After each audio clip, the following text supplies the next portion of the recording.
I've been to Chelsea, not the internationally famous Royal Horticultural Society Chelsea Flowers Show, but to the Fringe Festival Chelsea in Bloom, which is free to attend. Now, if you love all things flower arranging, crafting, with a little bit of charity shop shopping thrown in too, you're in the right place. I would love it if you would consider subscribing to my channel. All you need to do is to tap the button marked subscribe, and that means next time you open the YouTube app on your phone, your tablet or your computer, one of my videos will be waiting for you. Jan and I started off at Knightsbridge and walked down Sloane Street, around Pavilion Road and Cadogan Gardens, along King's Road, back the other side, and then to Sloane Square. But if you're visiting for the first time, it's probably easier to get off the tube at Sloane Square and then walk in any direction which takes your fancy. Here we are at the corner of Sloane Street and Pavilion Street at the Cadogan Hotel. The theme for Chelsea in Bloom this year was floral feasts. And it's an ice cream feast here, complete with a strawberry garnish. Now, on the subject of strawberries, they did feature quite heavily in this festival, along with lemons and use of reindeer moss. So do you fancy a drinking game? Get yourself a tub of strawberries, and every time you see one, pop it in your mouth. This next installation is at Azora, a sight for the eyes, but it doesn't quite transfer to video so well. See the pink bottle on the table there? That's rhubarb gin that's come from King Charles's Highgrove estate. So you can see how they've picked up on the royal theme with the crown details encircling the little table there. Great use of purple and lime greens. And the rhubarb, can you see it? There's the leaves, and also there were a number of rhubarb stems hanging down from the display. This is such a fun exhibit and was very popular with the children we passed, each of them posing next to the lady in the tramp. Can you see the piece of spaghetti travelling between their mouths? There were so many exhibits to look at, I could not tell you what my favourite was. But this was well up there, and it's Hackett's. So not only do they have the displays out on the pavement, but you also need to stand and look into the shop window too to see the theme continued on inside the shop window display. Quite a few of the exhibits had seats in them, and as you can see here, the lady posing with a cup of tea, you're able to sit inside the installations and feel like you're a part of the art. If you're a floristry fan or a keen flower arranger, you'll really want to spend some time looking at the exhibits and taking in the detail. So here in this floral feast is a Sunday lunch set out. We've got the carrots, they're made with Santini chrysanthemums massed together. Little peas, which are hypericum berries, the roast chicken, there's some braised cabbage, which is the purple, and there we can see back into the shop window, there's pudding all laid out. And across the other window, we have a cheese board, and can you see the scones off to the left with a dollop of cream and strawberry jam? This is Savills, the estate agent next door. Now, I am reasonably sure that when I visited last year, their window was decorated in exactly the same way. So if you want to check that out, don't forget to take a look at my visit from 2023. And what can I say? The Cartier exhibits did not disappoint. This is a double-fronted shop with a yellow themed display on one side and red on the other. And there was even a liveried doorman, just completing the scene. Don't forget to let me know in the comments which of the exhibits is your favourite. It was a very wet midweek day when we visited, so there weren't too many people around. But last year when we visited on a very hot Saturday afternoon, you did sometimes have to stand 2 or 3 deep to get a really good look at the flowers. It's almost better to stand on the other side of the road to get a really good overall view. and then cross the road for a closer look at the detail. Not all the flowers were fresh, there were some silk flowers in some of the installations. And then time for a cup of tea. We stopped at the church over the road, which is an Art Deco church, known to have some William Morris pieces. But as there was a funeral on at the time, we weren't able to visit. Hot flowers with us when we sit and have a cup of tea and a piece I was watching a chap I like watching from New York, and he has his picnic basket kept in storage, and he opened it up and says, of course you have to have a red gingham tablecloth. We're in Pavilion Road now, which is a pedestrianised street. I just love the way this looks like an old-fashioned Victorian greengrocer's and florist shop. Fabulous colour palette with all those soft, peachy pinks and neutrals. It really was a feast for the eyes. And my favourite thing were those peaches. Actually, thinking about it, it's quite reminiscent of that scene in My Fair Lady. You will buy this wonderful morning. And next door is the Florist Moses Seasons. Just look at those ice lollies, aren't they fantastic? It's that spray painted pampas grass.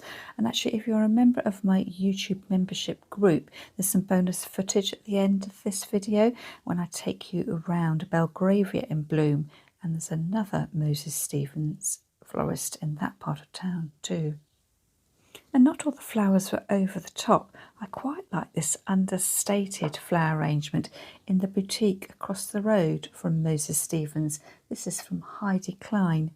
So it's an arrangement featuring ice cream cones, which talks so well to those ice lollies over the road. And here we are at the Little White Company with a very understated display, a child's wigwam in a field of corn with clouds of gypsophila. And outside the butcher's shop we have a traditional English meadow complete with life-size cow and sheep. And then around the corner in Cadogan Gardens, this is another contender for my personal best in show. This is the hotel, number 11, Cadogan Gardens, with a beautiful honey and bee themed display. There's just so much to look at. Fabulous combination of the yellows and purples, complementary colours on the colour wheel, a throne with a crown. Let's see if anybody gets crowned later on in the video. There's bees hanging down, moving in the breeze, and the honey dripping from that lovely porch detail in front of the hotel. And again, that meadow-like look with the lupins and foxgloves. And here's more honey dripping from a honey spoon with the Kelia, the dried heads. And then behind the throne, in contrast to the yellow, is the shock of purples, the pink larkspur, the blue delphiniums, the globe heads of the allium. Just so much to take a look at. And here I am, self-crowned Queen of the Day. We're on Symonds Street now, and this is the back entrance into the Little White Company with that cloud there. I thought it was gyp before, but I think perhaps it's got some sprayed asparagus fern. And then a lunch set out in a field of cotton. Bora next door, this lovely detailing, the swag in yellow across the front of the shop. This is all set up for a tea party too, with a beautiful cake. Jan and I had our noses pressed up against the window, trying to get a really good look at all these beautiful arrangements. And then we got moved along by a pair of American tourists because we were spoiling their photograph. I like the way the teacups have been strung together. And these candles, they look very much as if somebody's eaten all the corn off a corn on the cob and then upended them into the candlesticks. We decided this was a fox, skillfully made, but quite difficult to see. Definitely one where we should have crossed the road to get the overall view. What do you think it is? And what's the connection to Floral Feast? And then it was all the fun of the fair. So a little kiosk here with the red and white striped fabric. This is a classic floristry technique, basing, more commonly seen on funeral tributes. Ever the florist, I wanted to see how some of these exhibits have been put together. Do you notice these green stub wire there binding together the carnations, and then they've been inserted into a twiggy base? And here's a close-up of that basing technique with white chrysanthemums and red carnations. On the King's Road, H&M had a very exotic looking display around their windows with huge monstera leaves and anthuriums. Not all the shops went full on overboard with the flowers. Here we just got a couple of tubs, but look how well the colours complement the dresses being displayed in the window. This is Varley on the King's Road, and another contender for my personal awards. So I think that makes 3 altogether. Hackett's, 11 Cadogan Gardens, and this one. This display is set out like another greengrocer's windows. Just take a moment to read the little signs. Sweet cherries by the punnet, pink lady apples. Can you see the limes at the back? That's a kind of sweet William. And then at the front, the lemons. That's Craspedia. Lovely lemons, 40p each. Such a clever idea, blocks of flowers displayed for maximum impact. But notice how the flowers aren't all flat. The heights, some higher, some lower, some sitting straight up, some angled slightly. It really is as if the greengrocer has tumbled their wares into the baskets at the front of the shop. And if we hadn't already had a cup of tea and a slice of cake at the church on Sloane Street, we could have stopped at Brixo and had afternoon tea here. Those cakes look delicious. We could have had an assortment of sandwiches, followed by a tiered Smarties cake. Look at them tumbling out over the pavement. Or perhaps a cupcake with sprinkles on top. And how are you doing with your 5 a day? How many strawberries have you eaten throughout this video? Well, here is another patch of strawberries. Look at the way the tendrils are climbing up the front of the shop.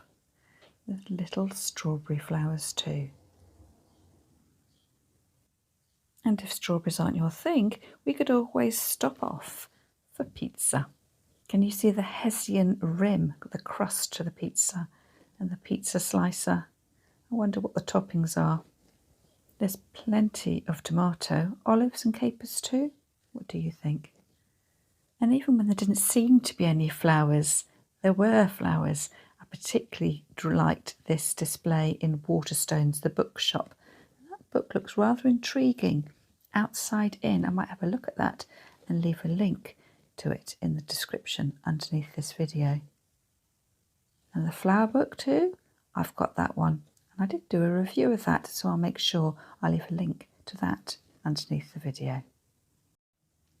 We got drawn down the side streets too. This is Cole & Son, the beautiful artificial wisteria framing the shop door. And pedestals of artificial flowers too, but the flowers sitting on the benches there are real little arrangements in hat boxes. And then rather bizarrely, for a restaurant called Rabbit, it features a pig in the window.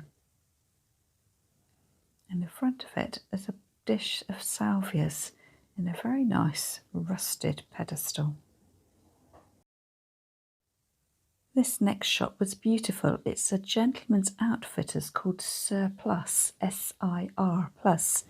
And I think the notice in the window said that they made outfits using surplus fabrics. So these 2 fine gentlemen are sitting down to a country tea.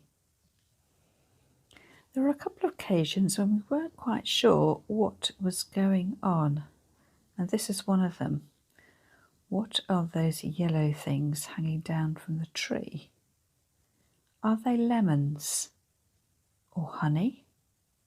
wasn't really very clear, which is a shame because that exhibit to the left-hand side of the doorway was just fantastic. Inside there was a cake set up on a table with a beautiful table runner made from magnolia leaves, some face up and some face down.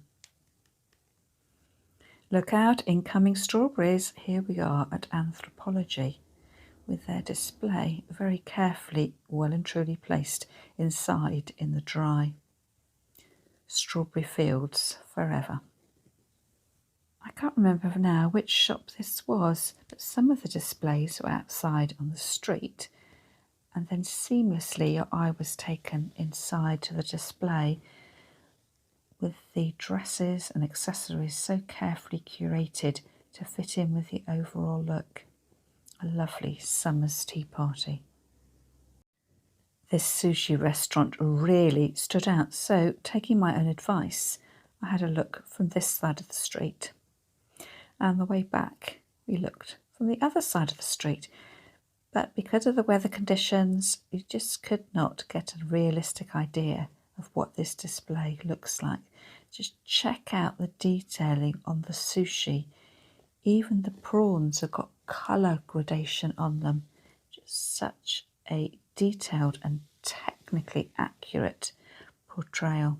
Are you a sushi fan? Let me know in the comments.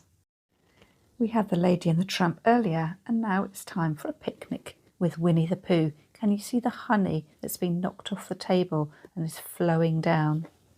Winnie the Pooh and Eeyore are looking slightly weather-worn. The poor things being out there in the rain for so long. And a reminder, if needed, do not take the flowers. Time for a cocktail. We're in the Duke of York Square now. There are quite a lot of these flowers. I think were artificial, but can you tell from where you're sitting? Let's have a closer look.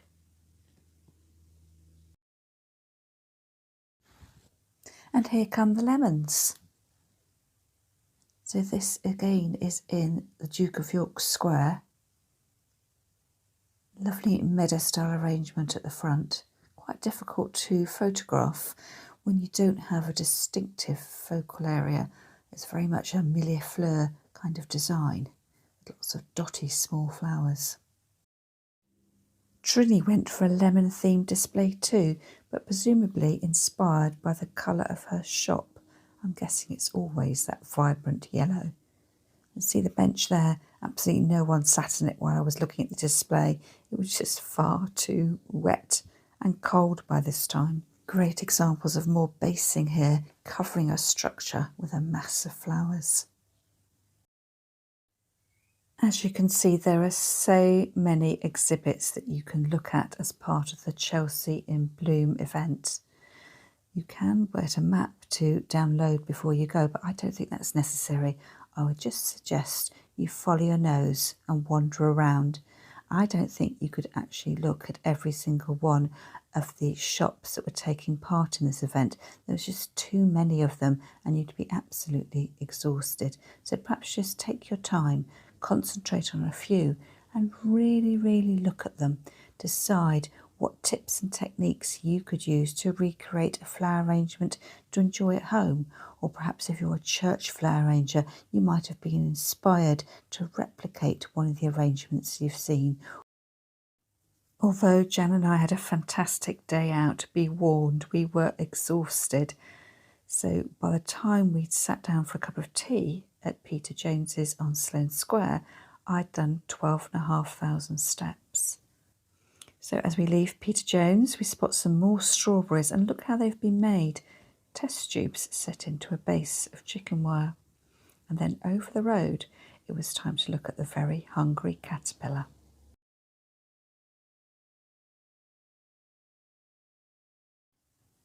Do you fancy joining me on a whistle-stop tour of the best pieces in Belgravia in Bloom? Well, to do that, you'll need to be a member of my YouTube group.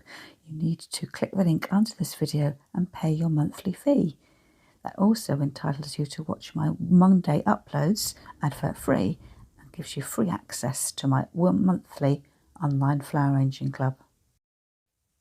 Well, that's all from me for now. Thank you for joining me, and I'll see you again next time.